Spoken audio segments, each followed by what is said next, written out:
Olá, irmãos e irmãs.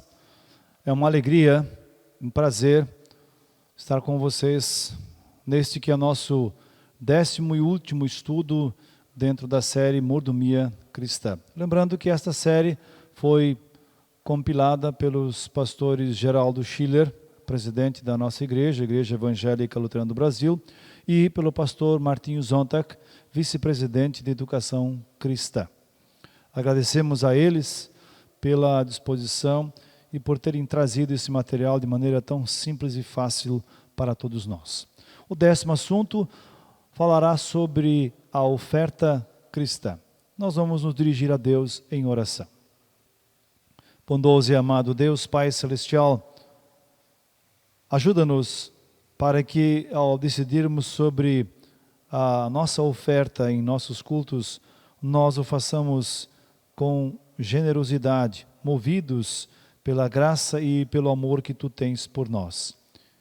E que as nossas ofertas sirvam tanto para a manutenção de nosso trabalho local, como também para que o Evangelho chegue através do sínodo a todos os lugares onde nós estamos. Por Jesus, nosso Senhor e Salvador, nós o pedimos e agradecemos. Amém. Então, a oferta cristã.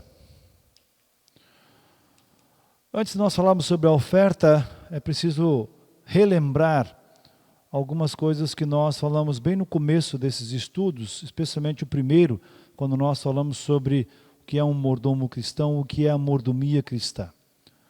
Então, mordomia cristã tem a ver com a administração da casa que pertence a alguém outro. Esse alguém outro é o proprietário e nós somos os mordomos. No que nós estamos falando aqui, Deus é o dono e nós somos os mordomos. Então nós recebemos dele algo para ser administrado. Na verdade, recebemos muitas coisas para serem administradas, como vimos ao longo destes nossos estudos. Nada trouxemos para este mundo e nada levaremos deste mundo também. Tudo então pertence ao Senhor. Nós somos, por isso, apenas administradores de tudo o que Deus, por sua graça, nos confiou. Então precisamos perguntar o que é ofertar. E a primeira coisa é que o ofertar não é pagamento, não é taxa. Tem a ver com o nosso culto. Faz parte do nosso culto ao nosso Deus. Por que nós ofertamos? Qual a motivação para o ofertar? E antes de dizermos qual é a motivação correta para ofertar, nós precisamos dizer ou lembrar alguma das motivações falsas para ofertar. Primeira, comprar o perdão e a vida eterna. A segunda, barganha, dar para receber. A terceira, pagamento do pastor ou da promessa que eu fiz. A quarta, porque eu gosto do pastor, por isso eu oferto. E a quinta, se eu não pago, não recebo atendimento. Então essas são algumas das motivações erradas e falsas para a nossa oferta. A motivação verdadeira para o nosso ofertar sempre foi e sempre será a graça de Deus. E o que é a graça de Deus? A graça de Deus é a soma das bênçãos que uma pessoa, sem merecer, recebe de Deus por meio de Jesus, como nós lemos em Efésios 2, 1 a 5. Depois nós vamos ler o texto. Então, somente a graça de Deus é capaz de mover o coração e a vida do homem a um serviço verdadeiro de dedicação a Deus. Toda a nossa administração cristã, inclusive a nossa oferta, é uma resposta à graça de Deus.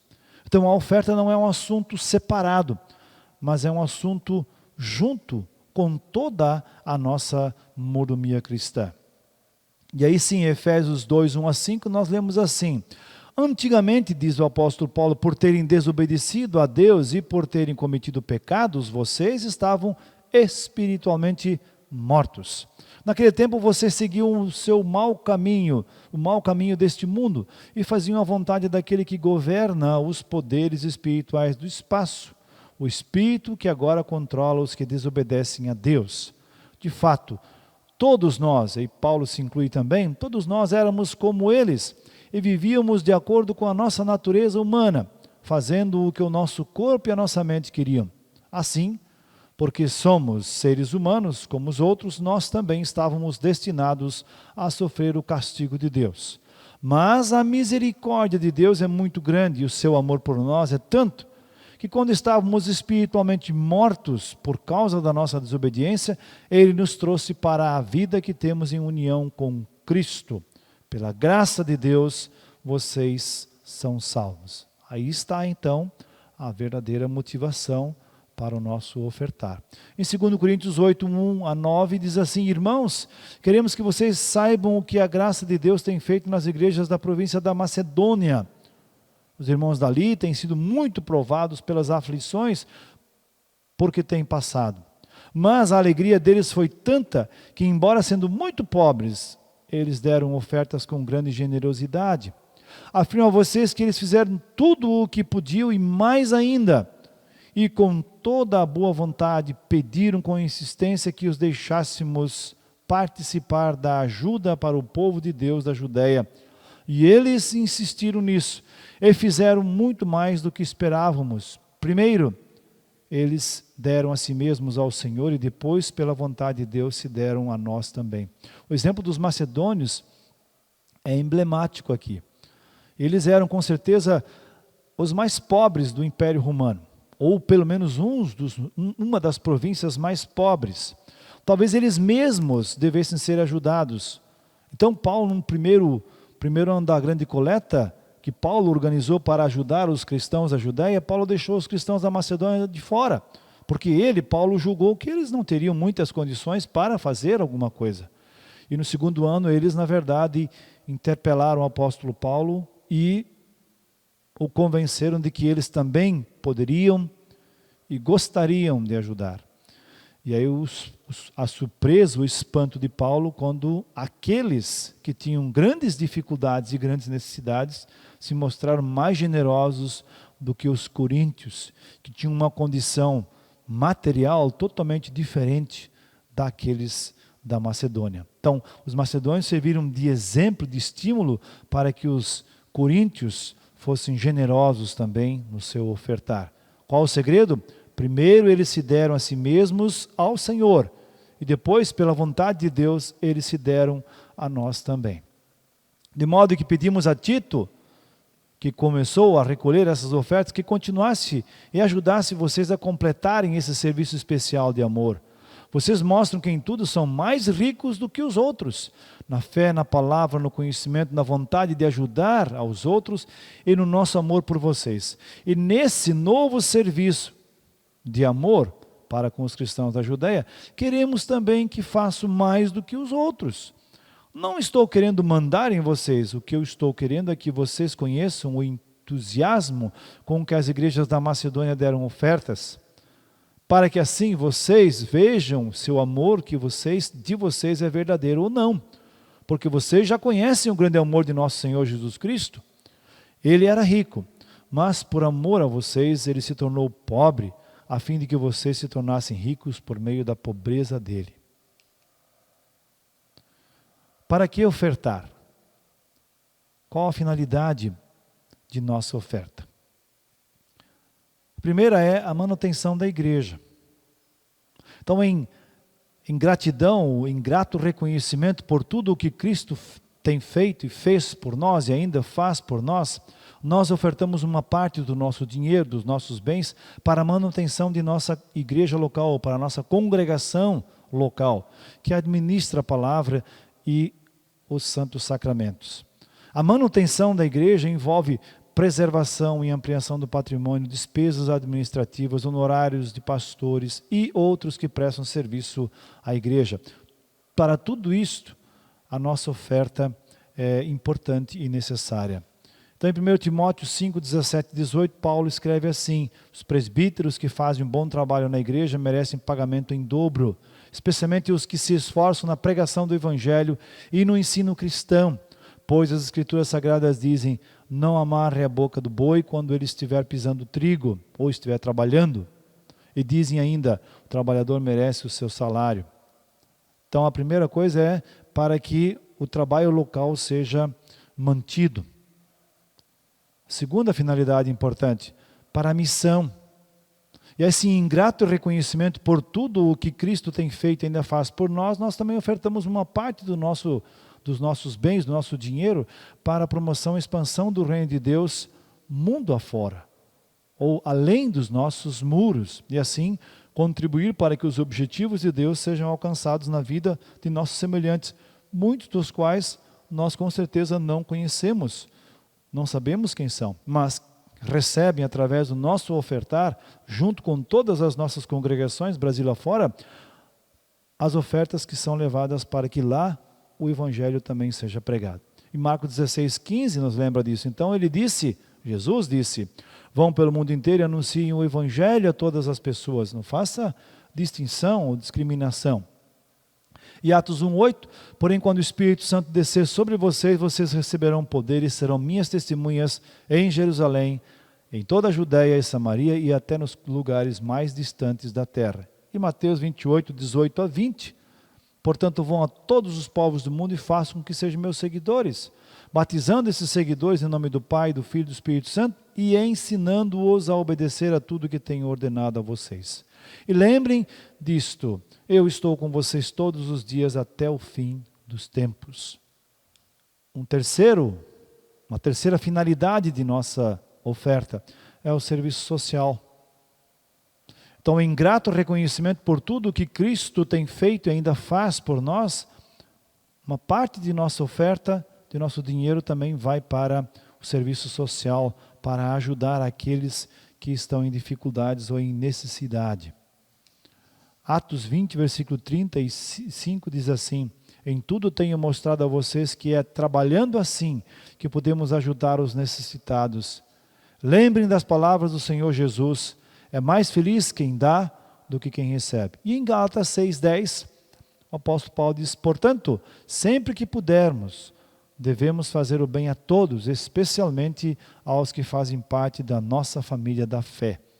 Então, o cuidado com aqueles que estão próximos de nós, ou aqueles que estão próximos de nossos irmãos na fé.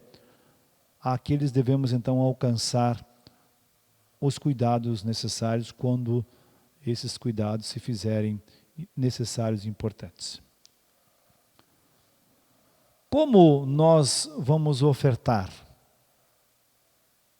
Com alegria e conforme uma decisão pessoal, particular e intransferível de cada um. Segundo Coríntios 9:7, o apóstolo Paulo diz assim, que cada um dê a sua oferta conforme resolveu no seu coração, não com tristeza nem por obrigação, pois Deus ama quem dá com alegria, com boa vontade. Segundo Coríntios 8:12, porque se alguém quer dar, Deus aceita a oferta conforme o que a pessoa tem. Deus não pede o que a pessoa não tem. Malaquias 3:8, Deus pergunta, será que alguém pode roubar a Deus? Mas vocês têm roubado e ainda me perguntam, como é que estamos te roubando? Vocês me roubam nos dízimos e nas ofertas. Então, ofertar com honestidade. Não engane ou não tente enganar a Deus. Não podemos enganar a Deus, mas não tente fazer isso. Seja honesto na sua oferta e na sua decisão. Atos 5:3, então Pedro disse a Ananias, por que você deixou Satanás dominar o seu coração? Por que mentiu para o Espírito Santo? Por que você ficou com uma parte do dinheiro que recebeu pela venda daquele terreno? Ananias foi mentiroso, foi desonesto. O dinheiro era todo dele, podia ter ficado, dado a parte que deu, mas Ananias queria parecer melhor do que os outros. Ofertar com amor. 1 João 4,19, nós amamos porque Deus nos amou primeiro. Ofertar buscando em primeiro lugar o reino de Deus e a sua justiça. Mateus 6,33, portanto põe em primeiro lugar na sua vida o reino de Deus e aquilo que Deus quer, e Ele lhes dará todas essas coisas. Ofertar com regularidade e percentualmente aquilo que nós recebemos. 1 Coríntios 16:2, Agora eu vou tratar do dinheiro para ajudar o povo de Deus da Judéia. Façam o que eu disse às igrejas da província da Galácia. Então, com regularidade e com percentualidade. E ofertando daquilo que nós temos de melhor, das primícias. Provérbios 3:9, adore a Deus oferecendo-lhe o que a sua terra produz de melhor. Não dê troco, não dê palha, não dê aquilo que de fato não é importante e nem é daquilo que você tem. Não dê refúgio para Deus. Minha decisão é uma decisão voluntária e é uma decisão consciente como resposta do amor de Deus na minha vida. Na Bíblia nós também temos decisões que foram tomadas de maneira irresponsável, como no caso do juiz Jefté. Em Juízes 11, 30 e 31, o Jefté prometeu ao Senhor o seguinte: se fizeres com que eu vença os amonitas, eu queimarei em sacrifício aquele que sair primeiro da minha casa, para me encontrar quando voltar da guerra. Eu oferecerei em sacrifício a ti. E nós sabemos qual foi o resultado disso, né? A filha dele saiu primeiro. E como ele não podia queimar a filha não pôde casar-se. Então, o Jefté foi irresponsável na sua promessa. Seja responsável naquilo que você vai decidir. Por isso a decisão ela é voluntária. Né? E aí nós temos a decisão voluntária de Jacó, em Gênesis 28, 20 a 22. Ali Jacó fez a Deus a seguinte promessa: se tu fores comigo e me guiares nessa viagem que estou fazendo, se me deres roupa e comida, e se eu voltar são e salvo para a casa do meu pai, então tu, ó Senhor, serás o meu Deus. Esta pedra que pus como pilar será a tua casa, ó Deus, e eu te entregarei a 10ª de tudo quanto me deres. E isto é uma promessa voluntária. E aí vem o quanto ofertar. Quanto devo ofertar, ou quanto preciso ofertar, considerando tudo aquilo que nós até aqui já aprendemos em nossos outros 9 estudos? A resposta sempre é 100%. Tudo, na verdade, pertence a Deus. Por isso a resposta óbvia é 100%. As 3 ordens do Estado, família, Estado e igreja, precisam ser cuidadas por mim. Deus espera que nós sejamos fiéis na administração de tudo o que nós temos, considerando estas 3 ordens, né? Estado, família e também igreja. O que Deus promete a quem é fiel e generoso em sua oferta. Em Malaquias 3:10 de novo, eu, o Senhor Todo-Poderoso, ordeno que tragam todos os seus dízimos aos depósitos do templo, para que haja bastante comida na minha casa. Ponham-me à prova e verão que eu abrirei as janelas do céu e farei cair sobre vocês as mais ricas bênçãos. É Deus quem está dizendo, não sou eu. Eu apenas trago aqui o texto, claríssimo.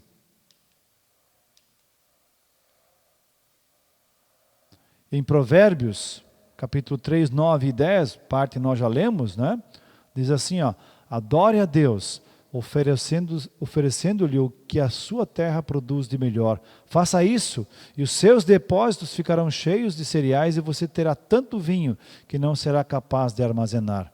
Então, em primeiro, lá no versículo 9, Deus diz, faça isso, me ofereça o que a tua terra produz de melhor. E aí, aguarde para ver se você não será ricamente abençoado. Não é um toma lá da cá, é consequência. O meu ofertar generoso, como consequência, Deus também abençoa o meu viver. Por isso, em 2 Coríntios 9, 6 e 7, o apóstolo Paulo diz assim, lembrem disto, quem planta pouco, colhe pouco, quem planta muito, colhe muito. Que cada um dê a sua oferta conforme resolveu no seu coração, não com tristeza nem por obrigação, mas, pois Deus ama quem dá com alegria. Então Deus ama quem dá com alegria. Então oferta feita por obrigação, por tristeza, não é bem-vinda. E na verdade ela não dá os frutos de uma oferta que é dada com generosidade. E para finalizarmos, mais um texto de Provérbios, capítulo 11, versículo 24 e 25, onde o escritor diz assim: algumas pessoas gastam com generosidade e ficam cada vez mais ricas. Outras são econômicas demais e acabam ficando cada vez mais pobres. Quem é generoso progride na vida. Quem ajuda será ajudado. Provérbios 11, versículos 24 a 25. E assim, meus queridos irmãos, chegamos ao final desta nossa série de 10 estudos sobre mordomia cristã. De coração, espero que cada um realmente aproveite. Pedimos perdão pelas nossas falhas, mas também agradecemos ao João por nos ter ajudado na edição de todo esse material. Que ele sirva realmente para a honra e para a glória de Deus e para o crescimento de cada um de nós. Que assim seja, hoje e sempre. Amém.